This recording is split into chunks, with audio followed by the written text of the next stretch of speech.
interesting session because Ayurveda, which is a part of all our day-to-day life, and always there is a discussion between allopathy, Ayurveda, the medicines they use, chemicals. So a lot more things we can learn from this session. So to discuss on decolonizing Ayurveda, I would like to welcome the moderator of the session, Shri Rahul Diwanji, to kindly come on to the stage.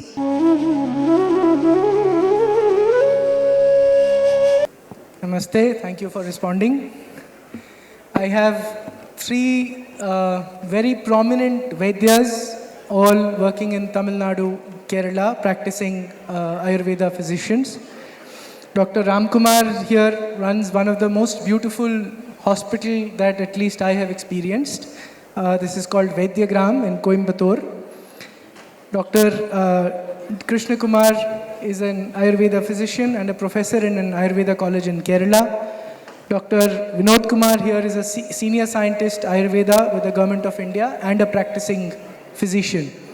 We are here to talk about decolonizing Ayurveda. What does colonized Ayurveda look like, and what does decolonizing mean?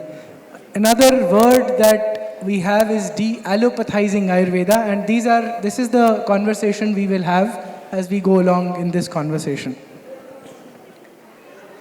So, I will start with talking about what Wikipedia says about Ayurveda. Ayurveda is an alternative medicine system with historical roots in the Indian subcontinent. It is heavily practiced through India and Nepal, where as much as 80% of the population report using Ayurveda. The theory and practice of Ayurveda is pseudo-scientific, which means it is not science, is what Wikipedia says. And toxic metals such as lead are used as ingredients in many Ayurvedic medicines. So they said the same thing about yoga, if you go back 30 years, 40 years, that it is pseudoscience, it is magic, and all the nonsense that they used to say about yoga. Now it is a globally accepted phenomenon, and there are 150 million or more practitioners of yoga globally. So, Dr. Vinod Kumar. This is going to be a very interactive session, and we are very serious about what we are talking about.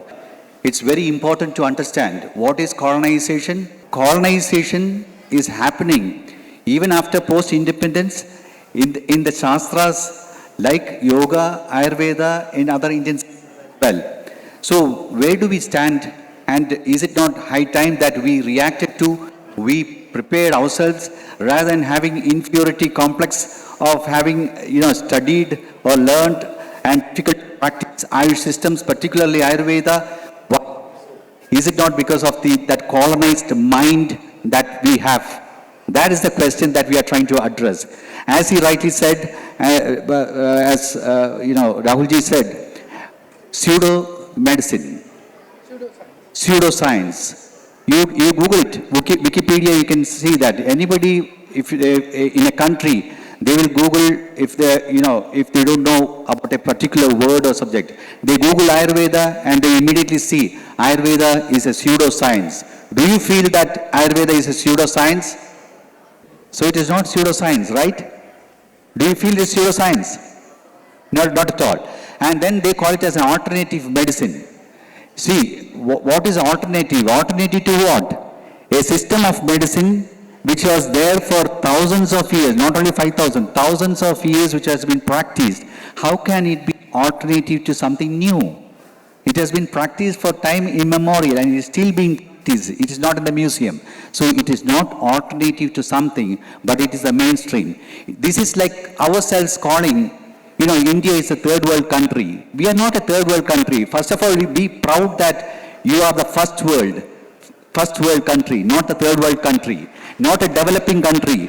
We were a developed country.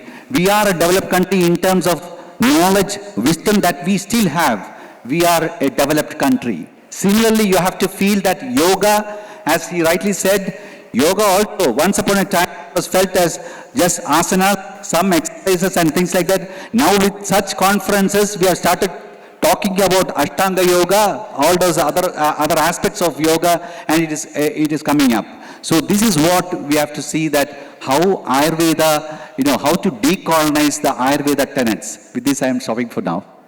Point about pseudo-scientific and what you feel about this. Opening remarks. Very, very simple. It is very simple. I am not living with science. My living is being analyzed by some sciences. So I am not following a particular science. So my science is, or my soul is following the nature. I am sleeping, I am getting up in the early morning. And that is a science which the Ayurveda is telling.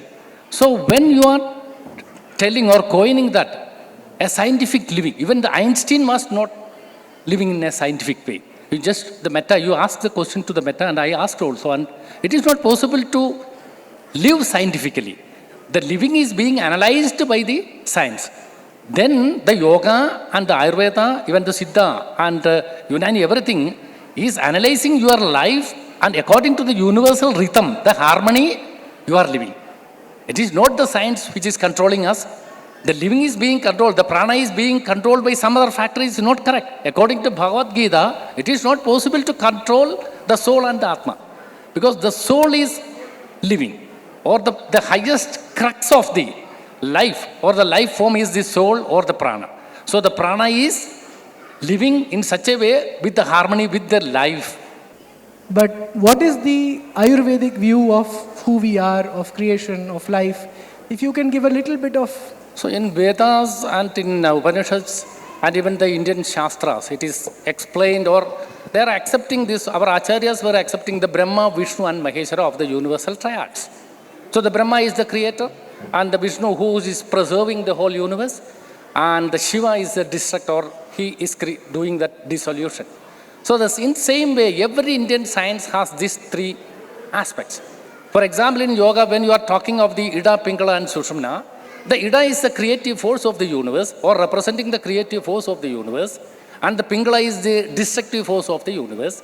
And when the Ida and Pingala are so harmonious, the Sushumna will be opening at the level of the Muladhara, and you are attaining, one day you are attaining the highest level or the peak of your life, that is the moksham or samadhi. So in Ayurveda, the same thing is explained with Vata, Pitta and Kapha. And if you want to explain in some other science, Tarasai, Madhyasai and Mantrasai of the Sangeeta Shastra, the same thing. Because the universal triad is present in every Indian science. So when you are talking of Ayurveda, you have to talk of yoga. When you are talking the yoga in right way, then you have to talk the right Sangeeta Shastra. So that is the way the Ayurveda is, or the Indian science is focusing on every science, every Indian science, Bharatiya Shastras. So the Brahma, as I told, the Brahma is the creator of the universe. Like that the Kapha, the principle of Kapha is the creator of your body tissues. And when the tissues are there, it has to be preserved properly. So the Vishnu aspect should be there. For that, the Pitta is the maintaining factor of the preservation of the body, or the Agni. According to Ayurveda, this is called the Agni. According to Yoga Shastra, this is the Kundalini Agni. So can Ayurveda be separated from Shastra? No Bharatiya Shastra can be separated. Because it is told very nicely, it is explained in Sushruta Samhita. You may be knowing the Sushruta. Ekam Shastra Madhyano na Vidyal Shastra Nischayam Tasmal Samlagna Shastreshu Tarka Buddhya Avagrahyadam. If you know one science, you are not the master. If you want to be a master of any Indian science, any Bharatiya Shastras, you have to know other Indian science also. Then only you can be the master. Otherwise, you can be a scientist. And if you are just learning yoga, you are a yogi teacher or a yoga man, that is true. But if you want to become the master of that Yoga Shastra, you have to go through some other Indian Bharatiya Shastras. Even the Vedas should be, and the Vedangas should be. Then only you can be at that crux, that is the Para Tattva. To achieve that Para, we have many 4 Vedas and Shat Vedangas. So 6 plus 4 is Aparavidya, it is told, according to Indian philosophy. And the Shishya is asking the Guru, are you understanding the Aparavidya? No, we could not even understand the Aparavidya. Then Guru told, no, the Paravidya is beyond the Aksharam. So to get that Akshara Atitam, Akshara means beyond. If you go beyond this one, to get that peak of the Paravidya, you have to know all other Indian sciences, Bharati Shastras. Then only you can be the master. Otherwise, you can talk yoga, you can talk Ayurveda, you can talk Vedas, but to be the master, you have to understand sciences. So it is, you cannot disconnect with one Indian science with other thing. It is interrelated. Dr. Ramkumar?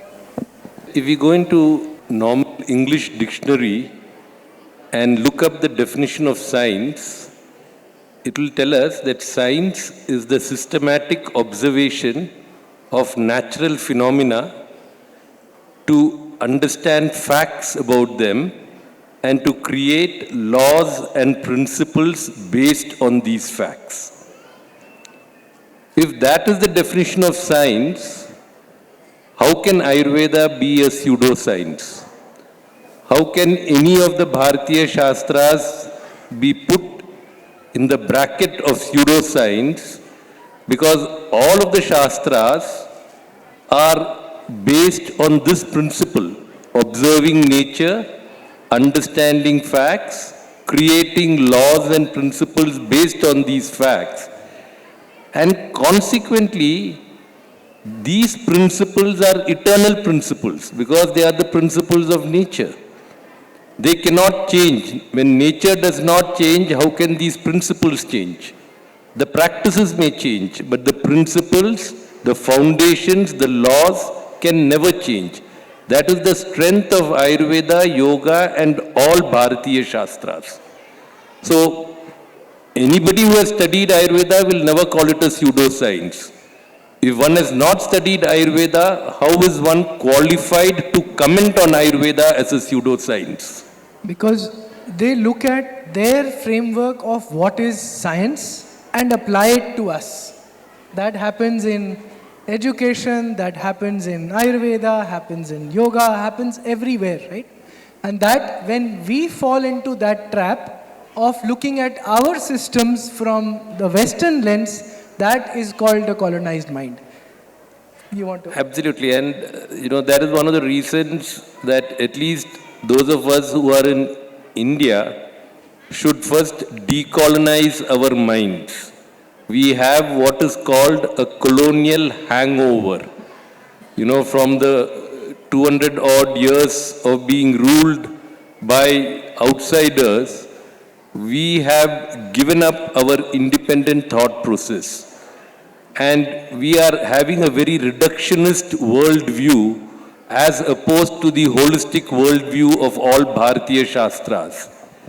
Hence, one of the major requirements before we study any of the Bharatiya Shastras is to develop a different worldview. We cannot put a round egg in a square hole or a square peg in a round hole. Unless the mindset is prepared to study Bharatiya Shastras, we will constantly be interpreting it wrongly and giving a wrong impression to the Western world. If I may ask, what is reductionist worldview? Explain that in simple language to the students. Well, today we think in boxes. We are all in the age of specialization or super specialization. The eye doctor does not see the ears, the ear doctor does not see the nose doctor does not see the heart. Everything is compartmentalized. We think in small boxes. Whereas in Ayurveda, we are thinking of the entire body, mind, consciousness complex as one complete whole. And if any part of the body is affected, we will see its impact on the entire body. Any correction that is done is of the root causes that affect the entire body. That is the holistic perspective in which Ayurveda functions. How does cure happen? You are not curing the liver or the heart or the gut. What does it mean that you're curing the whole being? Explain that to us. Ayurveda believes in Panchabhutas. Ayurveda believes in mind. And certainly Ayurveda believes in the prana and the soul. So when you are taking these units as a single one, this is called holism. When you are just cutting this one into parts, the Panchabhuta separate, or the matter, the material, then the mind separate, and the prana or the soul separate, you are missing the holism. Our development in Ayurveda is not horizontal, it is vertical, we can say. The horizontal development is unholistic always, because they are trying to cut into many pieces the same matter. And in India, from the yama, niyama, asana, pranayama, pratyahara, dharana and samadhi, you want to develop vertically, because the Panchabhuta has to metamorphose to the mind, that also to the Rajasic mind, then to the Sattvic mind, and finally you are that Sattvic mind will reach the Samadhi. So that is the vertical type of development in India, in Bharatiya Shastra. The other one is just dividing the particles, dividing the matter into many pieces, subatomic molecules, atoms and subatomic particles. So they are telling that this is development. Actually the development is from the lower aspect, from the yama to the samadhi, that we are missing. And we are talking that this is pseudoscience. What nonsense this is? Dr. Vinod Kumar, can yoga and Ayurveda be secularized without Shastra? Your comments. We don't deal with only the physical existence, but also the psychological, or what you call mental, as well as the spiritual. That is Sharira, Mana and Atma. So it's a complex that we are dealing with. It's not in parts. It is not separated. It is not in compartments. The reductionistic Cartesian way of thinking is the compartmentalization of things, whereas the Indian sciences or the Bharatiya Shastras deals it as a whole system as it has developed. It is based on a strong conceptual and philosophical foundation on which these rest. So what we have to understand, we don't have to ridicule or the colonization of the from. It is from Bharata that it is happening. We are not convinced, we are not confident of our own Shastras. Why? Because we don't know it. Even the so-called liver doc or kidney doc or somebody will come up with their own agenda behind them.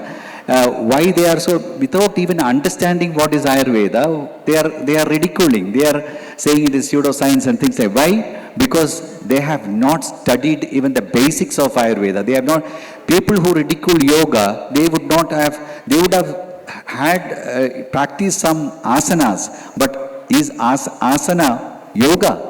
It is only a very small, tiny part of the entire yoga gamut. Similarly, Ayurveda has to be studied in its own tenets. And what is that Ayurveda to be studied? How it is to be studied? Its basis is Sanskritam. The Bhasha, the language, is a major criteria for any Shastra or any science to learn. You go to France, you learn medicine in French. You go to Spain, you learn medicine in Spanish. You go to Russian, you learn medicine in Russian. You go to Germany, you study medicine in German language. But you see Ayurveda, it is learned in either English or regional languages or Hindi. It is not studied, understood properly in the language in which it was written. Why is Sanskrit so important for studying Ayurveda? The Sanskrit means from the lower aspect, from the root, you have become the fruit. That is simply Sanskrit. And you don't contradict with the root. The fruit won't contradict with the root. The root also won't contradict with the fruit, because it is one and same. Like that, the Prakritam is there, we are accepting it. The Panchabhuta is right, it is Prakritam. When the Panchabhuta is being collected by the root, then the fruit is happening. And the Panchabhuta has nothing to do with this one, it is not contradictory. Like that, the Samskara should be there as the peak, then only you can have the right wisdom. The first one is the Vidya, just the information. And then comes the Vitarkam, just mental or logical analyzing. So that should be at the level of the mind. Then finally you are getting the Vijnanam. The Vijnanam is nothing but the wisdom. It is not logical actually. The logical is the first. That at the level of the Panchabhuta. So the Yama, Niyama, Asana may be logical. But when you are going, then you can feel that the mind, mental principles are coming. Yama, Niyama, Asana, Pranayama, Pratyahara, Dharana. And Dhyanam and Samadhi, you cannot even explain. Just imagine, like that, the Vidya, this is by Charaka. This quotation is from Charaka Samhita, the father of medicine. Vidya, that is the information. Then Vitarkam, the analyzing. Then comes the Vijnanam. At that Vijnanam, to get that Vijnanam, the Vijnanam of the Sanskritam is very important in Ayurveda, very, very important. Not only in Ayurveda, every Indian science, Bharatiya Shastra should, or the people, or the scientist, or the Acharya who is practicing the Indian sciences should know the Sanskritam. Then only you can get the Samskrita knowledge, or the Vijnana, or the wisdom. Otherwise, it will be Prakritam. Today, we are all an output of a reductionist thought process. We have been brainwashed from a very early age in an alien language, in concepts that are alien to the Bharatiya Shastras. And hence, it is very difficult for most people to understand these concepts, let alone apply them in their own lives and then apply them on others. The texts very clearly say this. Charaka will tell us, the way this knowledge system was created was in a very clear state of mind. Rajastamobhyam nirmukta tapo jnana balenacha. Where there was only sattva, it is in that state of mind that this knowledge system was seen. And hence it is absolutely true for all time. And hence the teachers tell us, there will come a time and age when people will not believe Ayurveda so easily. And so they will say, idam agama siddhatval pratyaksha phaladarshanat mantravat samprayoktavyam na mimamsyam kadachana. This knowledge is time tested. Use it as a mantra. Perhaps the limited thought process in the Kali Yuga will not enable us to grasp the principles completely. It does not matter. Apply it, you will surely see the result. Teachers thousands of years back have written this. Hopefully you enjoyed the conversation. This will be uploaded on... I think we need to hear from you a little bit about why you are in Ayurveda and... I am not I have come to Ayurveda through personal experience with the association with Dr. Ramkumar. 30-year-old pains which you treated with some medicine, then it caused more problems in the body, then you just learn to live with the pain. I learned that you must learn to endure what you cannot cure, but you must not endure what you can cure. And that is the only answer to cure of disease and prevention of disease is Ayurveda. That has been my personal experience. Thank you.